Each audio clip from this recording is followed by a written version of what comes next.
Okay, up on the bench today we have another Tram D201A. This is one of the later or last versions of the D201As. Has the safety switch right here in this screw hole. Notice there's no lid switch back here because it does not have a hinged cover. So it's one of the later versions. Transformers smaller, a few minor circuit alterations in these, but for the most part, same radios as all the others. Now these are, being the later versions, they have the gray is good channel selector. If you remember what I always say, black bad, gray good. So this has one of the channel selectors that is not prone to self-destruct as fast as you touch the channel selector knob. Let me turn a light on here. Actually, let me turn the intensity down on that a little bit. It's not so blindingly bright. As you can see, the interior condition, very, very nice, very clean. Does not have a lot of hours on it. Very easy to tell by looking because it's original condition. All the resistors, capacitors in this doesn't look like anything's ever been replaced other than tubes. But the easiest way to tell on any D201A is to look at the B&A board. And we can see that the resistors had a little tiny bit of discoloration, but there's really hardly any bubbling. The glip go out of them. And the main thing is when you turn it over, there's absolutely no black or brownness to the board. So yes, very, very low hours. You can see if you look over here, you will notice some, actually, let me get a pointer instead of getting my finger in the way. You can see the gliptals bubble out of these resistors a little bit, but they're not black, and the color bands are still very visible. So yeah, they like I say, good indication of how much a radio's been used. They're kind of a time indicator. It's the same thing as if you look at the top or the bottom side of the top cover. That's a good indicator of how many hours are on a radio. If you look directly above this area right here, and you see a black spot or a dark brown spot here and here on the underside of the top cover, yeah, the radio has a lot of hours because these two tubes get really hot. Of course, heat rises and it bakes the paint finish on the underside, and then all the dirt and goo also gets baked on there. So from the top side, very clean and nice looking D201A. Let me get it paused here for a second. I'll get it flipped over and take the bottom cover off, and we'll see what the bottom looks like. Okay. Here we are on the underside. Bottom side looks just as good, if not better than the top. It's always going to be cleaner because dirt falls down, not up. But doesn't look to really have had anything done to it ever. Trouble areas for solder joints in most of these. Anywhere there's lots of hot components on the top side, bakes the circuit board. Everything's nice and clean looking down here. Doesn't look like any problems over here. Another thing, the ink on the power resistors here and over here. I don't know if it's in the camera or not.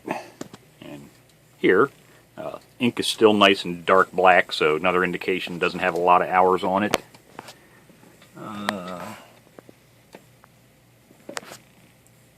Doesn't even look like any of the solder joints are bad on a B&A board. Huh, surprising.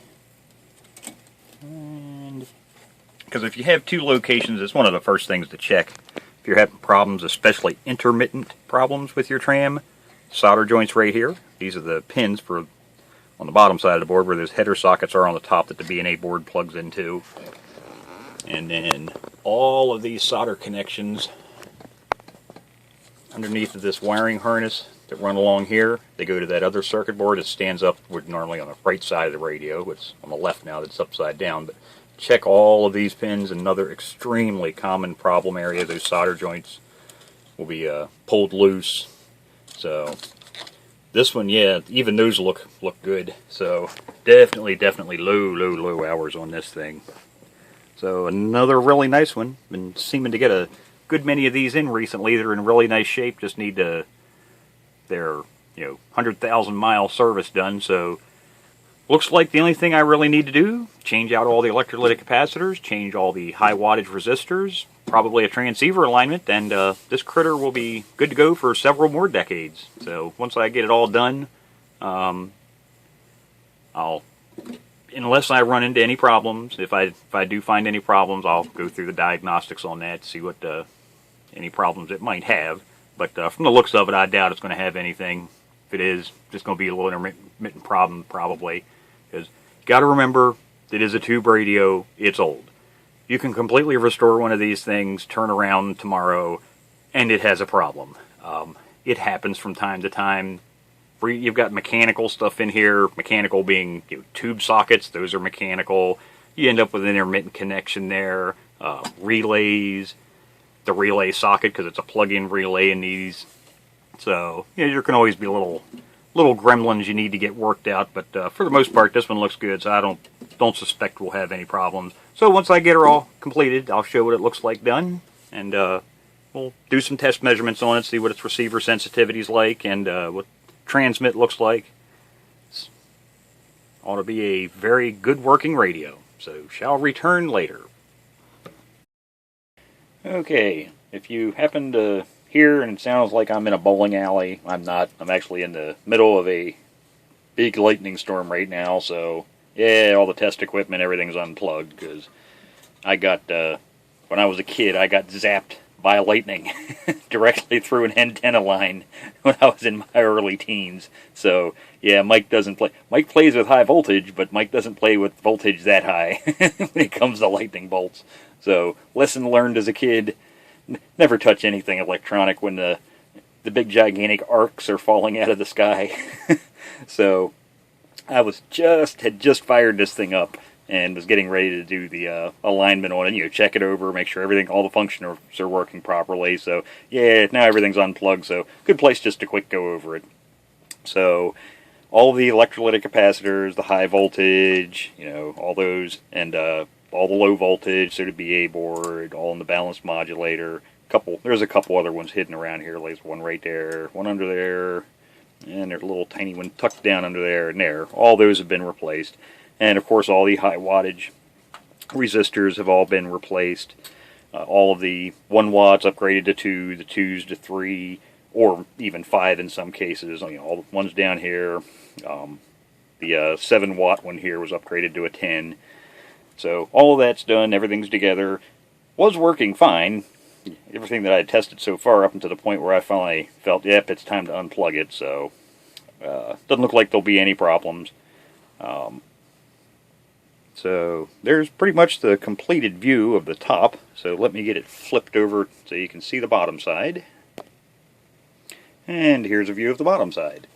So all the high wattage resistors, changed electrolytic capacitors. Now this is one of the later versions, or the last, I guess you could say, the last version of the D201. Had a few circuit alterations. You see there's some trimmer caps here, a little pot right here. Other than that, these radios are pretty much the same. Actually, these were the same exact circuit boards. They actually just modified them. Like I said, there were a few minor circuit changes, but other than that, they're the same as the earlier D201As. But all the resistors changed. Now these, I always just replace these, and while I'm replacing them, I always upgrade them from 7 to 10 watt as well. So these are easiest just to change because these are soldered between this tie board and the capacitor, and trying to get them undone from the capacitor, it's just I've just found it easier to cut them off, install new ones, because like I said, I'm going to install bigger ones here anyhow, because these things do get really hot. So good time to replace those. So all that's done. As always, line to ground and a cross line filter caps have been installed. The original ceramic cap, dual element ceramic cap that was here was replaced. There's now two proper X1Y2 rated safety caps, and then across the line cap. So all these meet modern safety standards. So other than that, there's really not much to see other than this radio is in absolutely fantastic condition. Actually, I really don't think it got used much because, whoo, boy, was the channel selector ever tight. It's still tight, and this is a gray selector, so it's riveted together, so it's not like it's easily taken apart to lubricate. I did lubricate the shaft. That did free it up a considerable amount, but I can just reach down here, and it still has a you know, it's not excessive, but I can tell it's not worn. You know, there's definitely no signs of, of looseness to that. And the manual tuning was a tad bit on the rough side. That's just mainly the grease was dried out in the bearings and the pivot points on that. So the manual tuning control was lubricated. So really, the only thing I have to do now is basically wait for the lightning storm to pass, and I get everything hooked back up. Then I can do the transceiver alignment. We can do some measurements on it, see how it performs. So to return. One thing I did forget to mention on the underside, while it's still flipped upside down, for those of you really paying attention at the beginning of the video when you looked at the underside, you'll notice there's one part missing. There was a 2-watt carbon composition resistor right here originally. Someone had done, looks like, one modification to this radio. I'm assuming they were probably using this on with an amplifier. And I say that because what they had done was add a resistor. Now these two resistors are in series, okay? And by changing the resistance, this is usually where you'll see modifications. People, what they do is they'll bypass them. They'll put a toggle switch across this one, a toggle switch across this one. That way they can turn one or the other or both off, or bypass one, the other, or both to increase power. Someone had, what they had done was broken the connection in between these two at the back, slid the terminal forward on this one, and added another resistor in series to add even more resistance to lower the output power. So like I say, the only reason to lower output power is usually someone's running an external antenna heater. So this has all been put back to 100% original now. So it's just these two resistors in series and literally 100% unmodified now. All the circuits are wired as they would have been originally. Actually, down here, you know, some of the modifications you'll often see, the diodes right here will be clipped. You know, people do their manual tuning modifications, you know, unlocked manual tuning. You'll see the orange wire grounded, and you'll see diodes clipped. So, yep, everything is, like I say, now back to 100% original on this. So, other than new components. So, sounds like the lightning storm's starting to let up here, so I'll get this turned over, and probably in a few minutes I can hook everything back up, and we'll continue on. Okay, so I'm actually halfway through the alignment right now. So while I already have the test equipment set up, I just got done the receiver alignment. So actually show what the receiver is doing while I have all the test equipment hooked up, and then once I get done the transmitter section, and I'll show that section. So right now the radio is hooked up to the communications test set back there. We're feeding it a bottom left hand meter and digital display. Look, it's a 0.05 microvolt signal being modulated with a 1 kilohertz signal at 30%. We're in lower sideband. And what we're going to be looking at is the synad, which is behind the coax cable there. I'll actually move the camera over. But we're looking for 12 dB or better of synad. So let me move the camera. Let's see right here. And I'll turn the volume up because I currently have the output, speaker output from the radio is run into the test set.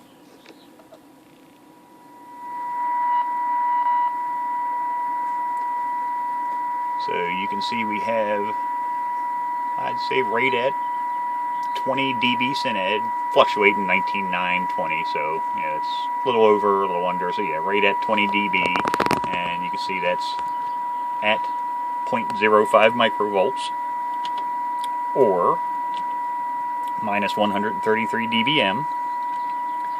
Now let me switch over for AM here.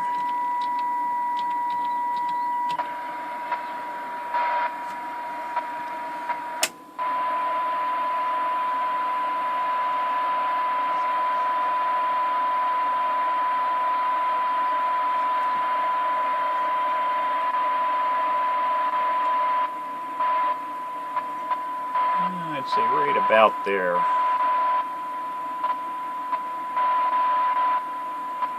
Yeah. So AM for 12 dB syned, we're at 0.06 microvolts, or 130 minus 130.1 dBm. So very respectable AM reception. Not quite as good as sideband, but that's what we would expect. These are known for extremely good sideband. And like I say, actually 0.07 microvolt sensitivity for 12 dB syned is actually very respectable for AM as well. So receiver's receiving really well. So let me get on to the transmitter section, because I'm going to have to stand the radio up on end to do the bias adjustments on the bottom and neutralize the final tube, because actually the customer had put all new tubes in this. He bought a tube set and replaced all of the tubes. So just in case you're not familiar with these radios, anytime you can change any tube in this radio. You really don't have to do anything except for this one. If you change your RF final tube, you do need to re-neutralize the tube. And you honestly need to have experience and test equipment to do that properly.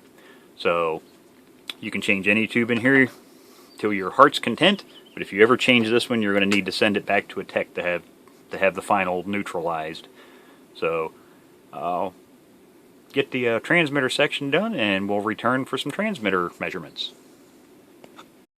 Radio's pretty much complete now, other than putting the end covers back on and top and bottom covers. The transceiver alignment's completed, so I just got done the transmitter portion.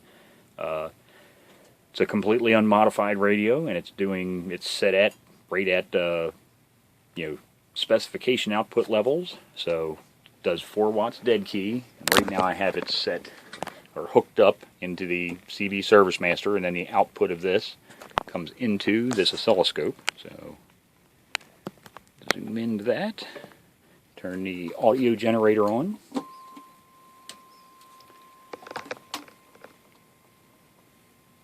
You can see a nice perfect waveform. I know it may look a little pinched in the middle there, but that's actually just the camera. It picks. Almost need to turn my scope brightness down some.